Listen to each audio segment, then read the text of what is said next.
যে প্রশ্নপত্রগুলো আজকে সকাল থেকে ভোররাত্র থেকে ডিস্ট্রিবিউশন হয়েছে এবং 12টার মধ্যে আমরা সমস্ত জেলায় সেন্টারগুলোতে কোশ্চেন আমাদের ঢাকা থেকে আমরা সরবরাহ করতে সক্ষম হয়েছি। এখন পর্যন্ত প্রশ্নপত্র ফাঁস বা এই ধরনের জালিয়াতির কোনো কথা আমরা এখন পর্যন্ত আমাদের কানে আসেনি। মন্ত্রণালয় এবং স্বাস্থ্য অধিদপ্তরের 2টি কন্ট্রোল রুম খোলা হয়েছে, সেটা আপনিও বলেছেন, তার নাম্বারও আছে।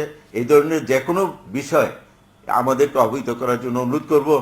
কোশ্চেন যেটা ফাঁসের ঘটনা, এই ব্যাপারে জনসাধারণের সহযোগিতা দরকার।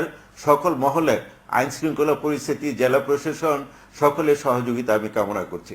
জনাব নিয়াজউদ্দিন মিয়া, আপনাকে অনেক ধন্যবাদ। রাজধানীতে ব্যক্তিগত শত্রুতার জোরে এক অটোরিকশা চালককে গুলির ঘটনায় গ্রেপ্তার এসআই আনোয়ারের সঙ্গে আর কারা জড়িত ছিল তা খতিয়ে দেখা হচ্ছে। পাশাপাশি ওই চালকের কাছ থেকে উদ্ধার দেখানো অস্ত্রের উৎস তদন্ত করে দেখা হচ্ছে বলে জানিয়েছে গোয়েন্দা পুলিশ। এদিকে এসআই আনোয়ারকে 2 দিনের রিমান্ডে নেওয়া হয়েছে।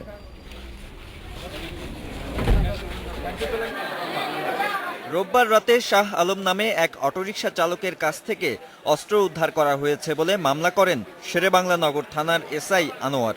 বলা হয়, অস্ত্র উদ্ধারের সময় গুলি বিনিময়ে আহত হন শাহ আলম, কিন্তু পরে গণমাধ্যমে উঠে আসে পুরোটাই সাজানো নাটক। এর পেছনে আসলে শাহ আলমের স্ত্রীর সঙ্গে আনোয়ারের সম্পর্ক। আমার নামে কোনো মামলা নেই, অর্থ নেই। অর্থ যদি আমার থাকে ফিঙ্গারপ্রিন্ট করেন, আমি অর্থ চোখ দিয়েও দেখি নাই। উদ্ধার দেখানো অবৈধ অস্ত্র এসআই আনোয়ারের সাজানো বলে সন্দেহ করছে পুলিশ। আসলে কি সিএনজি চালকের না এটা ওই অস্ত্রটি না সাব ইন্সপেক্টর তিনি এখানে পুশ করেছেন বা অন্য কেউ দিয়েছেন, আমাদের কিন্তু এটাও একটি তদন্তের বিবেচ্য বিষয়। গুলি করার সময় এসআই আনোয়ারের সঙ্গে আরো 3-4 জন ছিল বলে জানান অটোরিকশা চালক। তারা পুলিশ সদস্য না ভাড়াটে লোক তা তদন্ত করে দেখা হচ্ছে। যেহেতু একার পক্ষে এটা সম্ভব না, অন্য কারো কি ভূমিকা ছিল বা তারা এক্স্যাক্টলি জানতো কিনা, এইরকম যতগুলো অপরাধ ইতিপূর্বে হয়েছে তাদের কিন্তু প্রত্যেকেই আমরা চাকরিচ্যুত হয়েছে। এদিকে গুলিবিদ্ধ অটোরিকশা চালকের চিকিৎসা খরচ পুলিশকে বহনের পাশাপাশি এ ঘটনায় কি পদক্ষেপ নেওয়া হয়েছে তা 18ই নভেম্বরের মধ্যে জানাতে ঢাকা মহানগর পুলিশ কমিশনারকে নির্দেশ দিয়েছে হাইকোর্ট। ক্ষমতার অপব্যবহার করে পুলিশের এই যে নাগরিককে নির্যাতনের ঘটনাটি কেন বন্ধ করা হবে না, এবং দায়ী ব্যক্তিদের বিরুদ্ধে, এই ঘটনায় যারা দায়ী ব্যক্তি তাদের বিরুদ্ধে কেন বিভাগীয় এবং ফৌজদারি ব্যবস্থা গ্রহণ করা হবে না, এজন্য কারণ দর্শাতে সরকারকে নির্দেশ দিয়েছে। Nadim Mahmud, Independent News, Dhaka. এই বিষয়ে কথা বলতে আমাদের সঙ্গে যোগ দিচ্ছেন মানবাধিকার কমিশনের চেয়ারম্যান ডক্টর মিজানুর রহমান। তার কাছ থেকে জানতে চাইবো যে আজ পঙ্গু হাসপাতালে গুলিবিদ্ধ গাড়ি চালক শাহ আলমকে দেখতে গিয়েছিলেন আপনি। দেখতে গিয়ে আপনি বলেছেন যে আইন শৃঙ্খলা রক্ষাকারী বাহিনী যেসব সদস্যরা অস্ত্র বহন করেন তারা দায়িত্ব পালনে মানসিকভাবে সক্ষম এবং প্রস্তুত কিনা তা পরীক্ষা করে দেখা দরকার।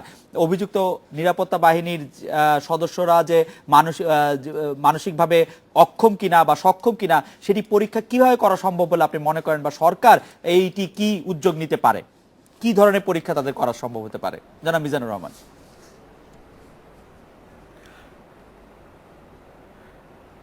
জি, আপনাকে এই প্রশ্নের জন্য ধন্যবাদ। দেখুন, আমরা কিন্তু লক্ষ্য করছি যে আইন শৃঙ্খলা রক্ষাকারী বাহিনীর সদস্য কর্তৃক এ ধরনের সাধারণ নাগরিকের উপরে এইরকম পাশবিক নির্যাতন বা এভাবে গুলি করে তাকে অনেক সময় হত্যা করা বা পঙ্গু করে দেয়া, এগুলো নিত্য নৈমিত্তিক ঘটনা যেন হয়ে দাঁড়িয়েছে। এতে করে মনে পড়ছে যে সামান্যতম ঘটনার ক্ষেত্রেও দেখা যাচ্ছে ক্ষুদ্র একটি স্বার্থকে কেন্দ্র করে আইন শৃঙ্খলা রক্ষাকারী বাহিনীর সদস্যরা এরকম আচরণ করছেন। এতে করে সঙ্গত কারণে প্রশ্ন আসছে যে যারা অস্ত্র হাতে যাদেরকে দেয়া হচ্ছে নাগরিকের জীবন রক্ষা করবার জন্যে, তাদের নিরাপত্তা বিধান করবার জন্যে, সে অস্ত্র বহন করবার মতো মানসিক শক্তি তাদের রয়েছে কি না। দেখুন, আমরা কিন্তু এই জিনিসটি বা আজকে যে কথাটা বলেছি যে তাদের মানসিক দিকটি একটু পরীক্ষা করে দেয়া দরকার, এ কথাটা কিন্তু বলেছি যে কারণে, সেটি হচ্ছে যে নানা ধরনের চাপ কিন্তু পুলিশ বাহিনীর সদস্যদের উপরে রয়েছে। এটি একদিকে যেমন তাদের অনেক ঘন্টা কাজ করতে হয়, অনেকে আমরা জানি যে অনেকে 14 ঘন্টা 16 ঘন্টা ধরে কাজ করতে হয়, আবার অনেকে দেখেছি তাদের উপরে নানা ধরনের প্রভাবও কিন্তু চলে আসে। সেটা রাজনৈতিক মহল থেকে অনেক সময় তাদের উপরে চাপ আসে, আবার যারা আমি বলবো যে আপনার আন্ডারওয়ার্ল্ড, সে আন্ডারওয়ার্ল্ডের পক্ষ থেকে তাদের উপরে নানা ধরনের চাপ আসে।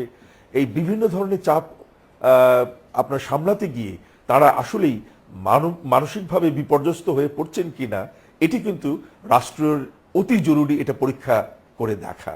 কেননা যদি মানসিকভাবে তারা তাদের অধ্যাপক মিজানুর ভারসাম্য রহমান, ঠিক না থাকে, স্যার, তাহলে সেরকম মানুষের হাতে অস্ত্র তুলে দেওয়াটা কতটা যৌক্তিক হবে এটি কিন্তু আমাদের একটু ভেবে দেখা দরকার। স্যার আপনি এবং এই কারণে কিন্তু আমরা বলেছি, স্যার, আপনি মানসিক যে চাপে অন্ততপক্ষে প্রতি মাসে বা 2 মাস অন্তর অন্তর যেন তাদেরকে সাইকিয়াট্রিস্ট দ্বারা যেন পরীক্ষা করানো হয়। স্যার আপনি মানসিক চাপের কথা বলছিলেন, কিন্তু আমরা যে ঘটনা নিয়ে আলোচনা করছি সেই অভিযুক্ত যে পুলিশ কর্মকর্তা আছেন তিনি নিতান্তই ব্যক্তিগত কারণে অনেক দিন ধরেই তার ভয় ভীতি দেখিয়ে আসছিলেন। হয়তো তাকে তারপরে সত্যি সত্যি হয়তো বলেছিলেন যে পায়ে গুলি করে দিবেন এবং পায়ে গুলি করে দিয়েছেন। সেই ক্ষেত্রে সেটা কি মানসিক অক্ষমতা না এক ধরনের বিচিত্র মানসিকতা ডেভেলপ করছে যারা আমাদের অস্ত্র বা অন্যান্য শক্তিতে বলিয়ান তাদের ক্ষেত্রে, যে এরকম করলেও কিছু হবে না? আসলে অবশ্যই আপনি প্রশ্নটি ঠিকই করেছেন যে একটি বিকৃত মানসিকতার যেন প্রকাশ আমরা এখানে লক্ষ্য করছি। এই বিকৃত মানসিকতা কেন এভাবে ছড়িয়ে যাচ্ছে এবং বৃদ্ধি পাচ্ছে, এটি কিন্তু যে কোনো সভ্য রাষ্ট্রের জন্য যথেষ্ট চিন্তার কারণ হয়ে দাঁড়ানোর কথা। এবং এই কারণে আমরা বলছি যে আমরা যাদের হাতে অস্ত্র দিচ্ছি আমাদেরকে নিরাপত্তা নিশ্চিত করবার জন্য তাদের সে অস্ত্র বহন করবার ক্ষমতা রয়েছে কিনা সেটিও কিন্তু আমাদের এখন বিবেচনায় নিয়ে আসা দরকার। না হলে আমাদের নিত্য নৈমিত্তিক এ ধরনের ঘটনা যে ঘটছে, অবশ্যই যারা করছেন তারা তো অপরাধী, যারা করছেন কোনো না কোনো কারণে বা কোনো স্বার্থ রক্ষার্থে তারা করছেন। কিন্তু তুচ্ছ ঘটনাকে কেন্দ্র করেও একজন জ্যান্ত মানুষকে গুলি করে মানে মৃত্যুমুখে ঠেলে দেয়া বা তাকে পঙ্গু করে দেয়া, এ ধরনের বিকৃত মানসিকতা কেন আমাদের আইন শৃঙ্খলা রক্ষাকারী বাহিনীর সদস্যদের মধ্যে ছড়িয়ে যাচ্ছে, এটি নিয়ে কিন্তু আমার মনে হয় গভীরভাবে গবেষণা করে একটা সিদ্ধান্ত এবং উপসংহারে উপনীত হওয়া বাঞ্ছনীয়, যেন ভবিষ্যতে আমরা এই অপতৎপরতাকে রোধ করতে পারি। স্যার আরেকটি বিষয় আপনি সবার আগে বলতে শুরু করেছিলেন, পরে বিভিন্ন আন্তর্জাতিক সংস্থা যেমন হিউম্যান রাইটস ওয়াচ, যেটি আন্তর্জাতিক মানবিক সংস্থা, ঝালকাঠির তরুণ লিমন হোসেনের পঙ্গুত্বের জন্য দায়ী র্যাব সদস্যদের বিচার চেয়েছেন। তখন আমাদের স্বরাষ্ট্র প্রতিমন্ত্রী বলছেন যে এই 3.5 বছর আগে যে লিমনের গুলিবিদ্ধ হওয়ার ঘটনাটি সেটি নিছক একটি দুর্ঘটনা।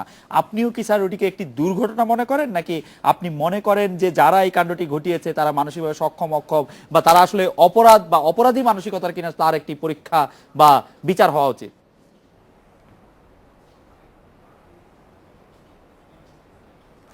দেখুন, আমাকে ক্ষমা করবেন, কিন্তু মাননীয় আমাদের স্বরাষ্ট্র প্রতিমন্ত্রী নিছক দুর্ঘটনা হিসেবে লিমনের যে ঘটনাটিকে অভিহিত করেছেন, এটি নিছকই তার আইন সম্পর্কে যথেষ্ট জ্ঞান না থাকার কারণে বোধহয় তিনি এই কথাটি উচ্চারণ করেছেন। আইনে কিন্তু একটি সত্য রয়েছে, সেটি হচ্ছে যে যদি দুর্ঘটনাও হয়ে থাকে এবং সেই দুর্ঘটনার জন্য যদি কোনো ব্যক্তি ক্ষতি সাধন হয়ে থাকে, তাহলে যে সেই দুর্ঘটনার বস্তুর মালিক বা যার উপরে দায়বদ্ধতা বর্তায় তাকে কিন্তু এর জন্য ক্ষতিপূরণের ব্যবস্থা করে দিতে হয়। সুতরাং এটি উনি দুর্ঘটনা বলে যদি মনে করেন যে এতে করে রাষ্ট্র তার দায় এড়িয়ে যেতে পারে, তাহলে উনি ভুল করছেন। বরঞ্চ উনি যখন স্বীকারোক্তি দিয়েছেন যে এটি র্যাব কর্তৃক একটি নিছক দুর্ঘটনা, সুতরাং এই দুর্ঘটনার দায় দায়িত্ব কিন্তু রাষ্ট্রকে নিতে হবে এবং রাষ্ট্রকে, এবং আজকে যে তিনি এটি যে উক্তি করেছেন এবং স্বীকারোক্তি দিয়েছেন, এই স্বীকারোক্তির কারণেই আমার তো মনে হয় এখন রাষ্ট্রের উপরে দায়িত্ব আরো বাড়তিভাবে আমরা চাপাতে চাই এবং রাষ্ট্রের কাছে দাবি করছি যে লিমনের পঙ্গুত্বের জন্য রাষ্ট্রকে যথাযথ ক্ষতিপূরণ দিতে বাধ্য করা হবে এবং এই ব্যাপারে আমাদের বিচার বিভাগ, আমি তো সেই দিন গুনছি যে নিশ্চয়ই তারা স্বপ্রণোদিত হয়ে একটি ব্যবস্থা গ্রহণ করবে। ডক্টর মিজানুর রহমান, আপনাকে অনেক ধন্যবাদ। এই ছিল আজকের রেডিও স্পিকে আমন্ত্রণ আমাদের পরের আয়োজনে।